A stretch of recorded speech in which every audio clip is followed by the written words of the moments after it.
They say you never forget your first time. But mine wasn't love. It was survival.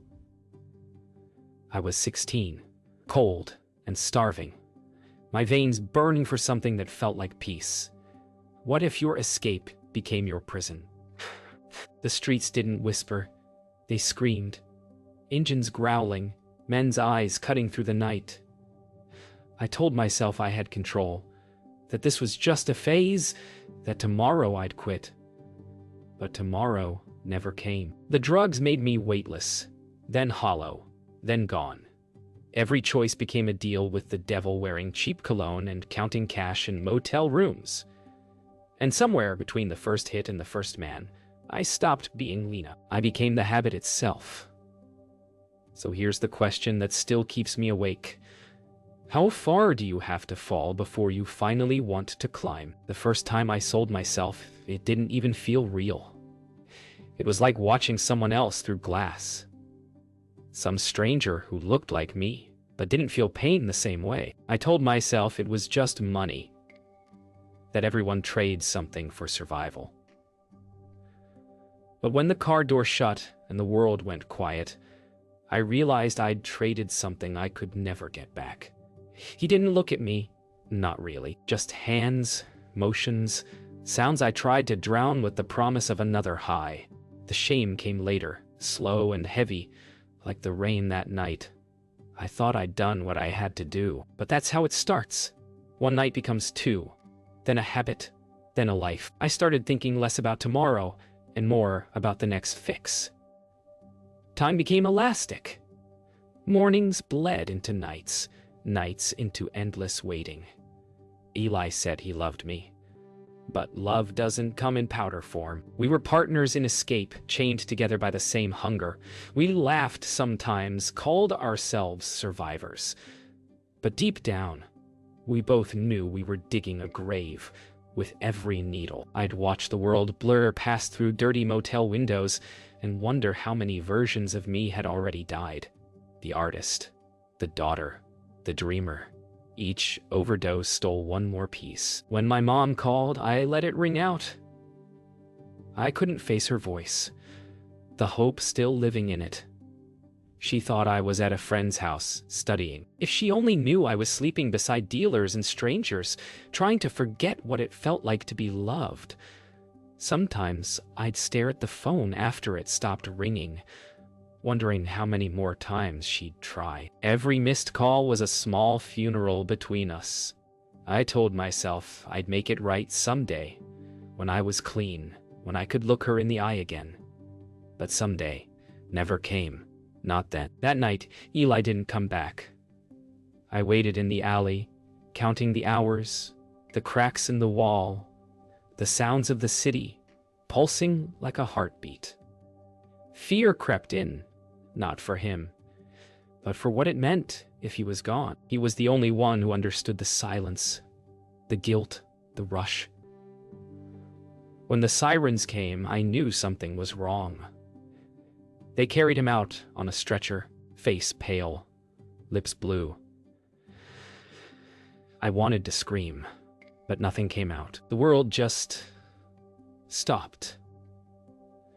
I ran until my lungs burned, until my legs gave out, until I collapsed on the cold concrete. And that's when I realized I wasn't afraid of dying anymore. I was afraid of living like this. After Eli died, I swore I'd quit. I flushed what was left, cried until I had nothing left to give.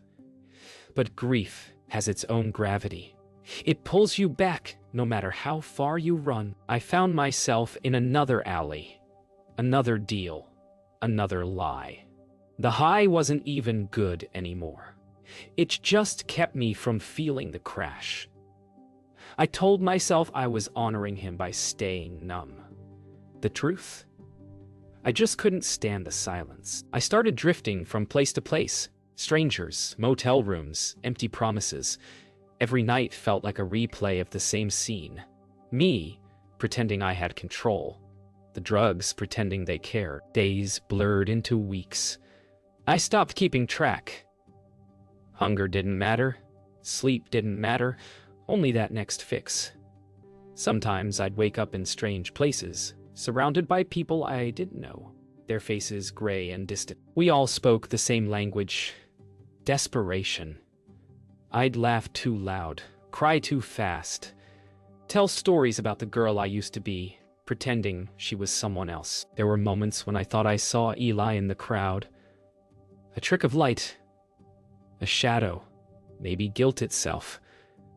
Every time I'd chase it until I was breathless. I wasn't chasing him anymore. I was chasing the part of me that died with him. One night, I saw myself in a reflection, a store window, streaked with dirt. For a second, I didn't recognize her. The girl staring back was tired, older somehow, her eyes sunken and wild. I pressed my hand to the glass, whispering, "Who are you?" The glass stayed cold, silent. That's when it hit me.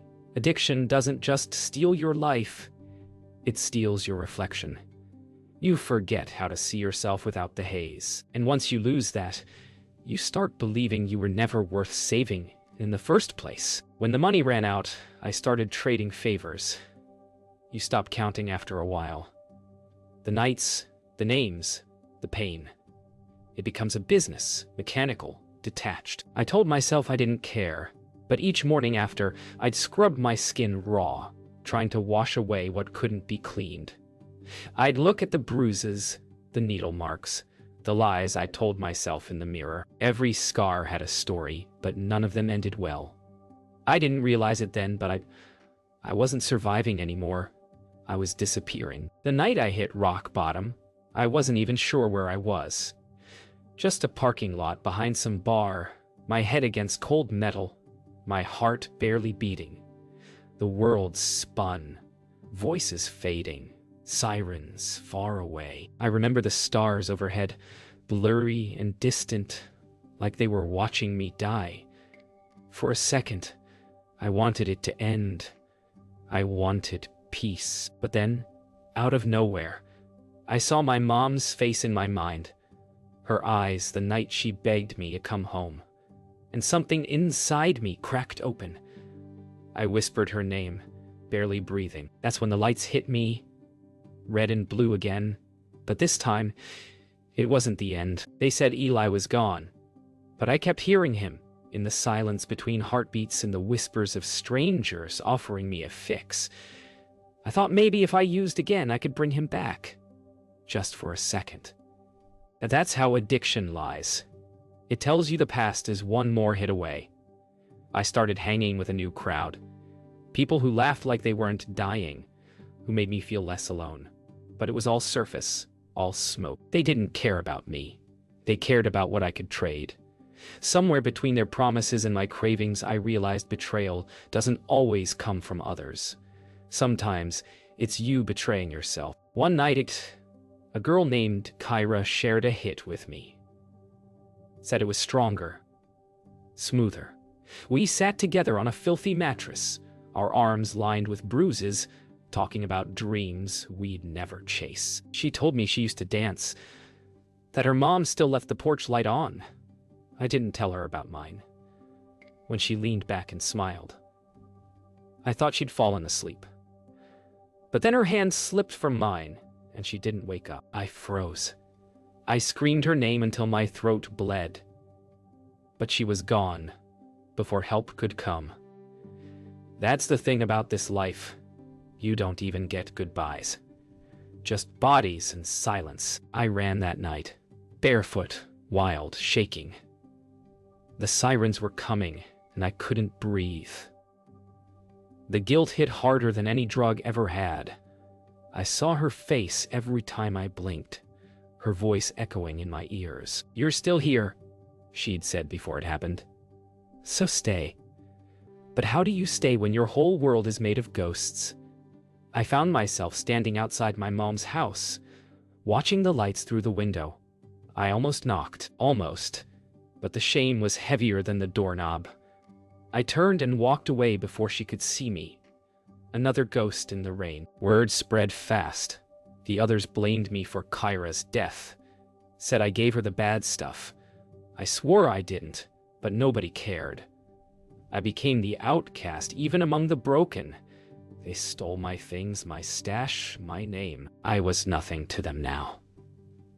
Not even a person, just another story they'd forget. That's when I realized rock bottom isn't one moment. It's layers, each one colder than the last. And every time you think you've hit it, it gives way, and you fall again. I wandered for days after that, barely eating, barely breathing. The drugs stopped working. All they gave me was numbness and nightmares. Sometimes I'd think I saw Kyra, standing at the edge of the street, smiling that tired smile. I'd whisper her name, but she never answered. I wanted to believe she forgave me. Maybe she did. Maybe she did. The truth is, I couldn't forgive myself. Not yet. Not while I was still running from the wreckage. Somewhere deep down, though, I felt it. The faintest spark, like a heartbeat. The part of me that still wanted to live. I used to think the worst thing that could happen was dying. But it's not. It's waking up and realizing you've already died inside, and the world just forgot to bury you. I started seeing my reflection everywhere. In puddles and mirrors and strangers' eyes, and every version looked emptier than the last. I'd walk through the city like a ghost. Invisible, weightless. The drugs weren't an escape anymore. They were a cage I built myself. I wanted out, but I didn't know how. It wasn't about getting high anymore. It was about not feeling the fall. That night, a man picked me up outside a diner. He looked clean, rich, said he just wanted company. But when the door locked, I knew what he really wanted. His hands were rough, his voice sharp. I told myself to go numb, to let it happen. But something in me snapped. I fought back for the first time in months. He hit me hard, and I hit the floor harder. I don't remember how I got out. Only the taste of blood and the sound of my heartbeat in my ears. For the first time, I wasn't afraid of dying. I was afraid of surviving like this one more night. I found myself in a gas station bathroom after that, shaking, bruised, high on panic instead of heroin. I stared at my face in the mirror and didn't recognize her. There was blood on my chin, mascara down my cheeks, and the stranger staring back. For a moment, I thought about ending it right there. One last hit, one last breath, and silence. But then I heard a little girl laughing outside with her mom, and it broke me. Because for the first time, I wanted that laughter, sunlight, something real. I didn't want to die. I just didn't know how to live anymore. I wandered until sunrise, my body screaming for a fix, but I couldn't do it. I sat on the curb outside the same alley where I first met Eli, the same spot where everything started. The city was waking up. Coffee, cars, laughter. And I felt like an alien among the living. I whispered his name and waited for something. Anything. But there was only wind. I thought about calling my mom. But what would I say? Hey, it's your daughter. The one who sold everything for nothing. Instead, I cried. For him. For Kyra. For me. For all of it. And when the tears stopped, I realized I was still here. Still breathing. Maybe that meant something. That morning, a police cruiser pulled up beside me. I didn't run. I didn't lie. I just sat there, eyes half open, and whispered, "Help me." The officer didn't handcuff me. He just looked at me. Really looked. Like I was human again. He called someone, a woman named Rosa, who promised I'd be safe. I didn't believe her at first, but something in her voice made me stay. Maybe this was my punishment. Maybe it was my rescue. All I knew was that I was done running. They brought me to a place that smelled like bleach and hope. I remember the walls. White. Too bright, too honest. I was shaking so bad they had to hold me down. Rosa said it was detox. Said it would pass, but it felt like dying. Every second stretched forever. My body screaming. My mind begging for poison. I thought I'd never survive it. Rosa sat beside me through it all, whispering stories of her own darkness, how she made it out. She said, "The pain means your soul's waking up." I didn't believe her then. But those words stayed like a seed planted in ashes. The first week felt like war. My own skin the battlefield. I'd wake up crying, screaming, laughing, shaking, sometimes all at once. I didn't trust anyone, especially not Rosa. But she never left. She listened when I cursed at her, when I begged to leave, when I swore I'd rather die. She told me addiction wasn't who I was. It was something I survived. The difference between dying and living, she said, was choosing every morning to fight again. I didn't believe her, but I kept listening. Maybe that's where healing starts, in the space between disbelief and hope. Days passed, and my body began to remember how to exist without the drugs. But then came the memories, sharper than any needle. Eli's face, Kyra's laughter, my mom's voice saying, "Come home." Rosa told me to write it down, every memory, every sin, every truth. At first, I refused, but one night, I picked up the pen. The words came out like blood, raw and unstoppable. I wrote until dawn, and when I stopped, I realized I'd been holding my breath for years. Maybe the truth wasn't meant to destroy me. Maybe it was meant to free me. One afternoon, Rosa took me to the garden behind the center. It was small. A few flowers, a broken bench, sunlight fighting through clouds. She told me every person there had planted something when they were ready to start over. I laughed, said plants don't grow in places like this. She handed me a seed anyway. Neither do we, she said. Until we decide to. I buried that seed with shaking hands, unsure if anything would come of it. But for the first time, I wanted something to live, even if it wasn't me. Weeks later, Rosa showed me the sprout pushing through the dirt. I couldn't believe it, that something could grow in the same ground that once felt dead. That's when I realized recovery isn't about forgetting who you were. It's about forgiving her. I wasn't the same girl who walked those streets, who sold herself for a fix, who thought she was beyond saving. I was still broken, but now I was learning to build with the pieces. For the first time in years, I looked in the mirror and saw someone worth saving staring back. Recovery wasn't a straight line.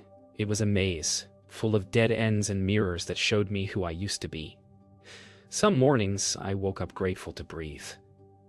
Other days, I woke up angry that I still could. Rosa said healing isn't about perfection. It's about honesty. So I started being honest with her, with myself. I talked about Eli, about Kyra, about every lie I told my mother. I cried until I couldn't anymore. And then I laughed. The kind of laugh that hurts your chest because it's real. That's when I realized maybe I wasn't trying to escape my past anymore. Maybe I was learning to carry it. When they told me I could make a call, I stared at the phone for an hour before I dialed. My hands shook so bad I almost hung up. Then I heard her voice. My mom. Soft, scared, hopeful. I didn't know what to say. The silence between us was heavier than any withdrawal. Then she said, "Lena," and I broke. I cried like I was 16 again, apologizing over and over, but she just whispered, "Come home when you're ready." For the first time in a long time, I believed I might actually be. Rosa gave me chores around the center, cleaning, sorting donations, helping the new arrivals. At first, I hated it. But then one night, a girl came in shaking like I once did. I sat beside her, held her hand through the pain, told her she wasn't alone. For the first time, I saw myself in someone else's eyes, and it didn't scare me. It made me want to stay clean. Maybe that's what recovery really is, turning your pain into something that helps someone else survive theirs. Months passed, and I started leaving the center on small walks, down to the cafe, the park, the art store. The world felt sharper, louder, more alive. I bought a sketchbook, something I hadn't touched in years. My hands trembled as I drew my first line. but it felt right, like remembering a language I'd forgotten. Every page became a confession, a prayer, a promise. I wasn't perfect, not even close, but I was here, and that was enough. My last night at the center, Rosa hugged me tighter than my own fear. She said, "You're not leaving healed, you're leaving ready." I didn't understand the difference until later. I packed my few things, notebook, bracelet, one photo of Eli, and took a deep breath. The streets outside looked the same, but I wasn't. I could still feel the ghosts walking beside me, but now they weren't leading me. They were reminding me where I'd come from. I walked toward the bus stop, the night air cool against my skin, and whispered to the stars, "I'm made." The first time I walked those streets again, I thought the ghosts would swallow me whole. The same neon signs, the same corners, the same cold. But it felt different this time. I wasn't chasing a fix. I was chasing redemption. I saw girls standing where I used to stand, eyes wide and lost. I wanted to tell them I understood, that it doesn't have to end the way it feels like it will. The streets hadn't changed, but I had. I was no longer the shadow hiding in the dark. I was the light I used to pray for. I started volunteering at the same center that once saved me. Rosa said she always knew I'd come back, not to stay, but to give. The girls looked at me like I was some miracle, but I told them the truth. I'm still fighting, every day. Recovery isn't a finish line. It's a road you walk one breath at a time. Sometimes I catch them smiling for the first time in forever, and it reminds me that healing is contagious. One act of kindness, one story, one heartbeat at a time. It took me a year to go home. I stood on that porch, heart pounding, hand frozen mid-knock. When the door opened, I didn't say a word. I didn't have to. My mom just pulled me in, held me like she'd never let go again. The house smelled the same. Coffee, soap, safety. We didn't talk about the years I was gone. We just cried. Later, she showed me my old drawings still taped to the fridge. I told her I wanted to start painting again. She said, "You already have." Sometimes I visit Eli's grave. I sit beside it, sketchbook in hand, and tell him everything I wish he could have seen. How I made it out. How I still think of him when the sun rises. I don't cry as much now. I just sit in silence, feeling the wind move through the trees, and I hope he's somewhere peaceful. Maybe he's proud. Maybe Kyra's there too, dancing like she said she would. I like to think they both finally found the light we were always chasing. Every story has a breaking point. Mine just happened to become my beginning. I still have bad days. Still wake up shaking sometimes.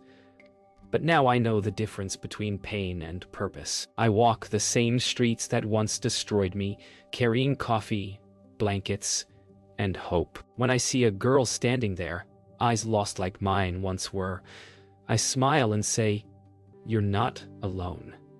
And when she looks back at me, just for a second, I see who I used to be and who I've become. Maybe that's what freedom really is, forgiving the girl I was and loving the woman I became.